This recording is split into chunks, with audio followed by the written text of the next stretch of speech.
নিযুত মইনা আঁচনিখনৰ প্ৰথম ধন আমি যাতে 1 অক্টোবৰত ৰাইজৰ ছোৱালীসকলৰ আমাৰ কন্যা সন্তানসকলৰ একাউণ্টলৈ আমি পঠাব পাৰোঁ।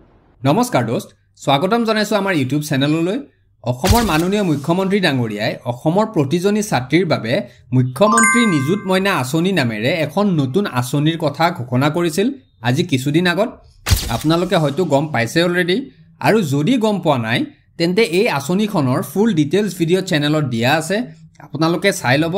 লিংক মই ডেছক্ৰিপশ্যনত দি দিছোঁ। মুখ্যমন্ত্ৰী ডাঙৰীয়াৰ বিশ্বাস যে এই আঁচনিখনৰ জৰিয়তে অসমৰ প্ৰায় 2 লাখ ছাত্ৰীয়ে লাভৱান হ'ব। অসম চৰকাৰৰ কেবিনেট বৈঠকত এই আঁচনিখন ৰূপায়ণ কৰা হৈছিল। এতিয়া কথা হ'ল, এই আঁচনিখন পাবলৈ ছাত্ৰীসকলে কি কৰিব লাগিব?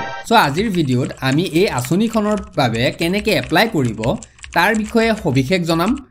ভিডিঅ'টো শেষলৈ চাব। লগতে মুখ্যমন্ত্ৰী ডাঙৰীয়াই এই আঁচনিখনৰ বাবে কিছু গুৰুত্বপূৰ্ণ কথাও কৈছে। ভিডিঅ'টো চাই থাকক, গম পাব সকলো। লগতে এনেকুৱা আপডেটবোৰ পাই থাকিবলৈ চেনেলটো ছাবস্ক্ৰাইব কৰি বেল আইকনটো টিপি যাব, যাতে কোনো ধৰণৰ আপডেট আপোনাৰ পৰা মিছ হৈ নাযায়। লগতে লাইক এণ্ড শ্বেয়াৰো কৰিব। আহক আৰু দেৰি নকৰি আজিৰ টপিকৰ পিনে আগবাঢ়ো।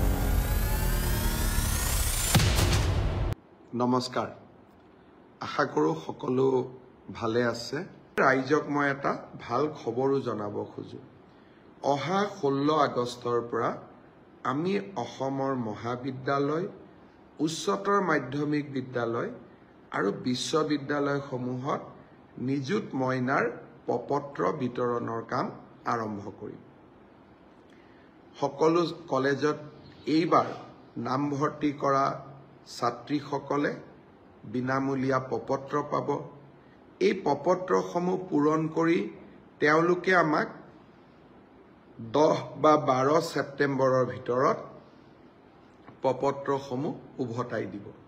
মোৰ মনত ইচ্ছা আছে যে নিযুত মইনা আঁচনিখনৰ প্ৰথম ধন আমি যাতে 1 অক্টোবৰত ৰাইজৰ ছোৱালীসকলৰ আমাৰ কন্যা সন্তানসকলৰ একাউণ্টলৈ আমি পঠাব পাৰোঁ।